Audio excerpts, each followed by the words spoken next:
Speaker साहब, ये presidential speech में पहले पैराग्राफ में प्रेसिडेंट साहब जो हैं वो कांग्रेचुलेट कर रहे हैं इस ऑगस्ट हाउस को। सर, सेकंड पैराग्राफ में वो इंस्पिरेशन ले रहे हैं और गाइडेंस ले रहे हैं कायद-ए-आज़म मोहम्मद अली जिन्ना से, शहीद जुल्फ़िकार अली भुट्टो से, शहीद मोहतरमा बेनज़ीर भुट्टो से। और क्यों इंस्पिरेशन ले रहे हैं? वो इंस्पिरेशन ले रहे हैं कि they were advocates for democracy, tolerance and social justice. और सर, जारी बात है, अगर मैं यहाँ पे मेरा पैराग्राफ हो तो मैं ये कहूँगी कि मेरी इंस्पिरेशन कायद-ए-आज़म मोहम्मद अली जिन्ना के साथ साथ मेरे लीडर इमरान खान के नाम पे भी है। अब सर, अगले पेज पे प्रेसिडेंट साहब फरमाते हैं कि शहीद मोहतरमा Benazir Bhutto was a champion for women's right and always went an extra mile in advancing the women's. Speaker साहब, मैं आपकी तवज्जो हासिल करना चाहती हूँ प्लीज़।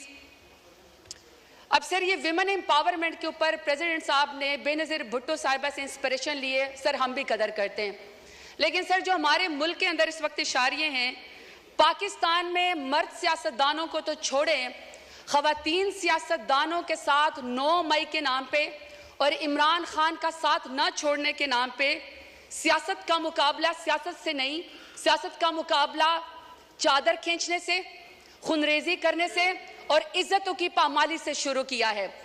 सर, ये मेरे पास रिपोर्ट है HRCP 2020 की। सर, इसकी रिसर्च कहती है कि 90% पाकिस्तानी ख़वातीन ने कहीं पर भी जिंदगी के किसी हिस्से में डोमेस्टिक वायलेंस का वो शिकार हुई है। तो स्पीकर साहब, जब 90% ख़वातीन कहीं पर डोमेस्टिक वायलेंस का शिकार हुई हैं, वहाँ पे कोई आदमी जिसका जहनी तवाज़न शायद दुरुस्त ना हो और अपना आप को बड़ा एम्पावर्ड समझता हो, मेल शॉविनिज्म है, वो बंद दरवाज़ों के पीछे किसी खातून के ऊपर जो है वो तशद्दुद करता है ताकि उसकी चीखें सुनाई ना दें। जब घर के बड़े उसको जमा करते हैं और उसको बुलाते हैं कि तुमने खातून के ऊपर तशद्दुद क्यों किया, तो सर वो भी मुंह छुपाए फिरता है। लेकिन पाकिस्तान एक ऐसा इस्लामी जमहूरिया पाकिस्तान एटमी ताकत है जिसमें नवाज शरीफ की माँ पे, जिसमें शहबाज शरीफ की माँ के ऊपर ख़वातीन को सड़कों के ऊपर घसीटा जाता है, उनकी चादर खींची जाती है, उनको पर वाटर कैनन इस्तेमाल किए जाते हैं, लाठी चार्ज होता है, उनको पर FIR की जाती है, चादर और 4 दीवारों को पामाल किया जाता है, लेकिन किसी को शर्म नहीं आती है, किसी को शर्म नहीं आती है।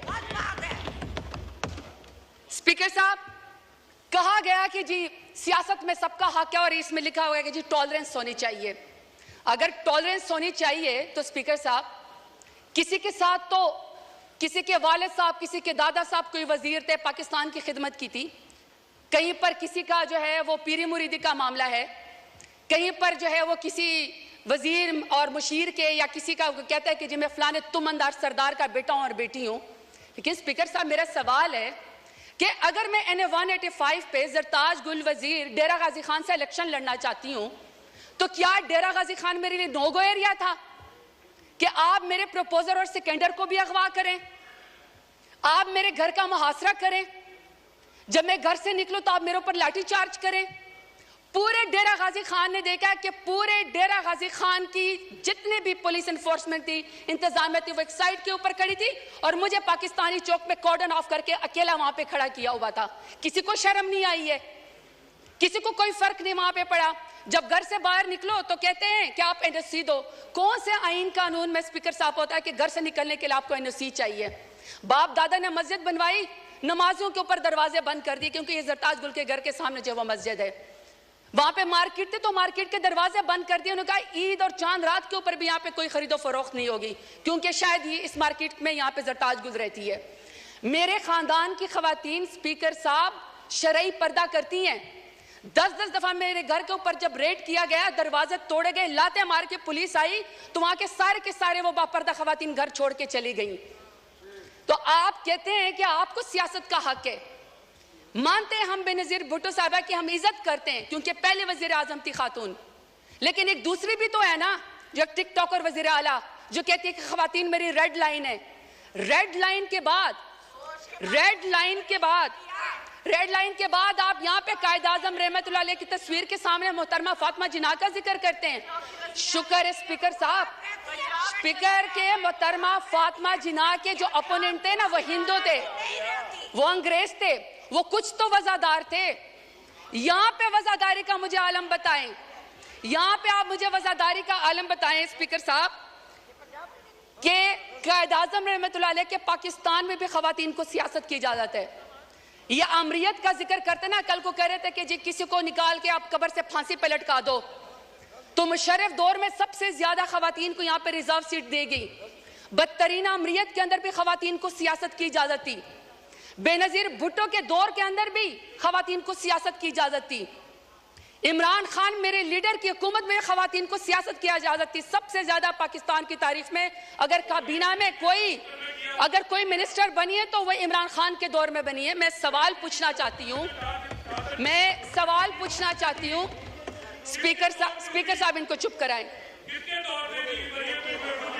ऑर्डर इन द हाउस मोहतरमा, आप बोलें। स्पीकर साहब मैं सिर्फ सवाल पर यह करना चाहती हूँ कि जब नवाज शरीफ का दौर आएगा, जब शहबाज शरीफ का दौर आ गया, तो क्या खवातीन के ऊपर सियासत के दरवाजे बंद होंगे? हमेशा उनकी कैरेक्टर असैसिनेशन होगी? हमेशा उनको जेलों के अंदर डाला जाएगा? मैं सवाल पूछना चाहती हूँ स्पीकर साहब, मैं सवाल पूछना चाहती हूँ कि रेहाना डार साहिबा जो सियालकोट में, जिसका तो 9 मई से भी कोई ताल्लुक नहीं था, बेटे की सीट पर इलेक्शन लड़ना चाह रही थी, वालदा की उम्र के खातून है, आपने यहाँ पे एक बंदे को जितवाने के लिए पुलिस के जरिए उसके गिरबान में हाथ डाला, आसमान भी कांपा होगा। मैं आपसे पूछना चाहती हूँ कि आपको कौन सी सियासी बर्तरी हासिल होगी रेहाना डार को आपको घसीटते हुए और उसके गिरबान में हाथ डालते हुए? स्पीकर साहब हमने तो सुना था कि फलस्तीन में, कश्मीर में मकबूजा जगहों पे यहूदी और हिंदू जो खवातीन के खिलाफ टॉर्चर करते हैं, उनको हरास करते हैं ताकि उनको कोई जो है उसके ऊपर बर्तरी हासिल हो जाए। स्पीकर साहब मेरा सवाल है स्पीकर साहब कि जब आलिया हमजा को, पढ़ी लिखी खातून इंजीनियर है, जब आलिया हमजा को उनकी 3 बेटियों के सामने रात को उसके बेडरूम से बालों से खींचकर मर्द पुलिस वालों ने सीढ़ियों के ऊपर घसीटा, तो मैं शहबाज शरीफ से पूछना चाहती हूँ कौन सी सियासी बर्तरी आपको पाकिस्तान तहरीक इंसाफ के ऊपर हासिल हो गई? अब मैं डॉक्टर यास्मीन राशिद का जिक्र करना चाहती हूँ। स्पीकर साहब डॉक्टर यास्मीन राशिद हैं, एक्स मिनिस्टर है हेल्थ की, और वो इस कौम की खिदमत कर चुकी है, कैंसर की सर्वाइवर है, एक लीडर खातून है। आज वो खातून, एक जमानत उसको नहीं मिलती जो कि बुनियादी हकूक के खिलाफ फर्जी है। आप ये चाहते हैं कि कोई पढ़ी लिखी खातून यहाँ पे सियासत के अंदर ना आए, उसके ऊपर दरवाजा बंद कर दिया जाए? तो मैं पूछना चाहती हूँ फॉर्म 47 वाले वज़ीर आज़म से कौन सी सियासी बर्तरी आपको हासिल हो गई?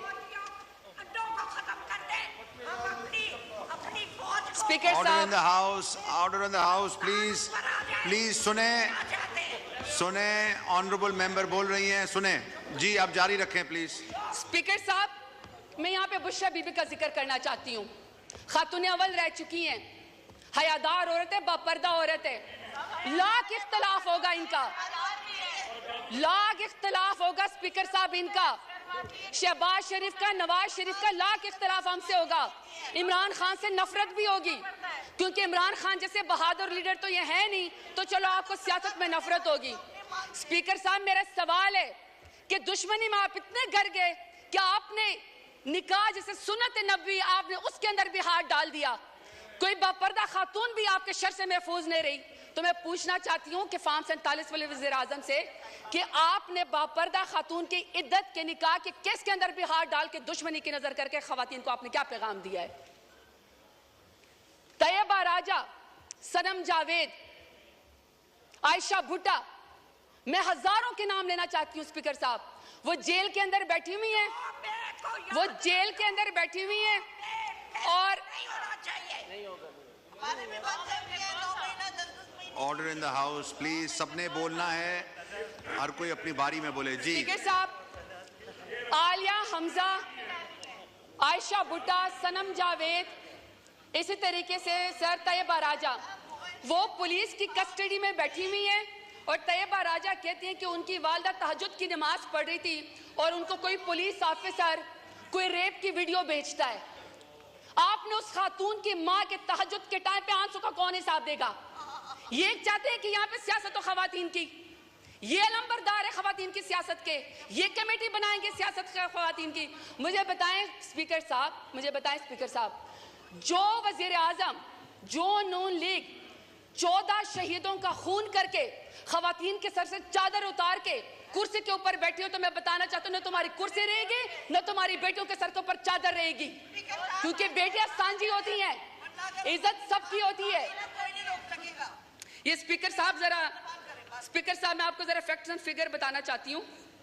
ये 21 अप्रैल 2024 की स्टैंडिंग कमेटी की रिपोर्ट है, पीडीएम की 2 साल की, इंक्लूडिंग इनकी जमात की, पीएमएलएन की। सर इस रिपोर्ट में कहते हैं कि खवातीन कैदियों में 60% इजाफा हुआ है। What a shame. आपने महंगाई तो कर दी, कितनी शर्मनाक बात है कि आपसे मुल्क तो संभाला नहीं जा रहा। आप कश्मीरियों का खून करते हैं, आप खवातीन को सड़कों पर घसीटते हैं, आप किसानों की पटकी उतारते हैं, लेकिन आपके पोर्टफोलियो पे माशाल्लाह से क्या है कि 60% खवातीन का इजाफा हुआ है कैदियों में। इसका हिसाब हमें कौन देगा? चले छोड़े, हम नहीं मानते। आप हमारी रिपोर्ट को, हमारी इस बात को ये रद्द कर दे, क्योंकि मैं तो पीटीआई की हूँ। जरा अपने माई बाप अमेरिका सुपर पावर की स्टैंडिंग कमेटी की जरा इनकी रिपोर्ट पढ़े। ये जी स्पीकर साहब, ये स्टेट डिपार्टमेंट की ह्यूमन राइट्स कमेटी की रिपोर्ट से जरा ये पीएमएलएन का मैं आपको जरा इनका पोर्टफोलियो बताना चाहती हूँ। वो कहते हैं इनकी नून लीग की पहली हुकूमत का खासा है अगवा, अबडक्शन, दूसरा है जाली मुकदमात, तीसरा है सियासी मुखालफिन का कत्ल, फिर है दौरे हरासत, जिस्मानी रिमांड, फिर है सियासी कारकुनान को हरासा करना, जमानत मिलने के बावजूद दोबारा गिरफ्तार करना, जजों पर इंसाफ न करने के लिए उनके वीडियोस बनाना, शहरियों की जिंदगी को में गैर कानूनी तौर पर मुदाखलत करना, सहाफियों को सच बोलने से रोकना, एहतजाज और नकलो हरकत को रोकना, सियासी सरगर्मियों से ताकत के जोर पर रोकना, और माशाल्लाह रिश्वत, भत्ताखोरी और अकरबा परवी, ये इनका पोर्टफोलियो है पीएमएलएन का। और ये यहाँ पे आके जाते हैं इमरान खान का मुकाबला करने के लिए। शुक्रिया। नहीं सर मुझे सर 5 मिनट चाहिए, मेरी आपसे रिक्वेस्ट है सर। वाइंड अप करें, रिक्वेस्ट है सर, 1 मिनट में वाइंड अप करें प्लीज सर। 5 मिनट रिक्वेस्ट है प्लीज। अभी आपके ज़हन कुरैशी साहब ने अभी बोलना है, आप प्लीज वाइंड अप करें। सर मेरी पहले रिक्वेस्ट ये है कि हमें तमाम खवातीन की रिपोर्ट दी जाए, उनकी हेल्थ की रिपोर्ट दी जाए, और हमें यह बताया जाए कि उनको कितना जो है वो काउंसिल जमानतों के लिए उनको कितना जेल के अंदर 15 से 20 हज़ार खवातीन जो हैं, हमें उसका हिसाब बताया जाए। हम इनकी रिपोर्ट के ऊपर यकीन नहीं करते, क्योंकि पीडीएम और स्पेशली पीएमएलएन की वजह से तो खवातीन के साथ मजालिम हो रहे हैं। यहाँ पे किसी ऐसे इंडिपेंडेंट इदारे को इन्वॉल्व किया जाए जो हमें इस रिपोर्टिंग में मदद दे। दूसरा सर 22.5 मिलियन जो बच्चियाँ स्कूलों से बाहर हैं, उसमें सबसे बड़ी तादाद जो है वो स्कूल की बच्चियों की है। सर हमें उसका टारगेट बताया जाए कि कब होगा। सर तीसरा, खवातीन सियासतदानों को, सर एक सेकंड सर प्लीज, खवातीन सियासतदानों को सर जब आप गिरफ्तार करने के लिए आते हैं, खुदा का वास्ता सर कोई मर्द नुमाइंदा या कोई सर एहलकार जो है उनको ना घसीटे, ना उनको सर हरासा करे, बल्कि सर उनको बुलाएं, खुद खवातीन जो जाके थाने में पेश हो जाएगी। सर आखिर में अपने डेरा गाजी खान के गयूर अवाम का शुक्रिया अदा करना चाहती हूँ। मैं आपसे 2-2 मिनट करके हिसाब मांगती हूँ, लेकिन सर अगर मेरे डेरा गाजी खान के गयूर अवाम ने मुझे इमरान खान के नाम पे वोट ना दिया होता तो आज जो सरदारों ने मेरे लिए गड़ा खोदा था वो खुद उसके अंदर शुक्र गिर चुके हैं। आखिर में सर के मेरे लीडर इमरान खान के नाम कि सर जो आदमी रियासत की कैद में होकर रियासत को ये कह दे कि तुम्हारा ख्वाब रह जाएगा मुझे डरा हुआ देखना, ऐसा शख्स ने काबिल शिकस्त होता है। सर इनसे कहे शुक्रिया शुक्रिया जी। सरदार मोहम्मद यूसुफ साहब, इसके बाद फिर ज़ैन कुरैशी।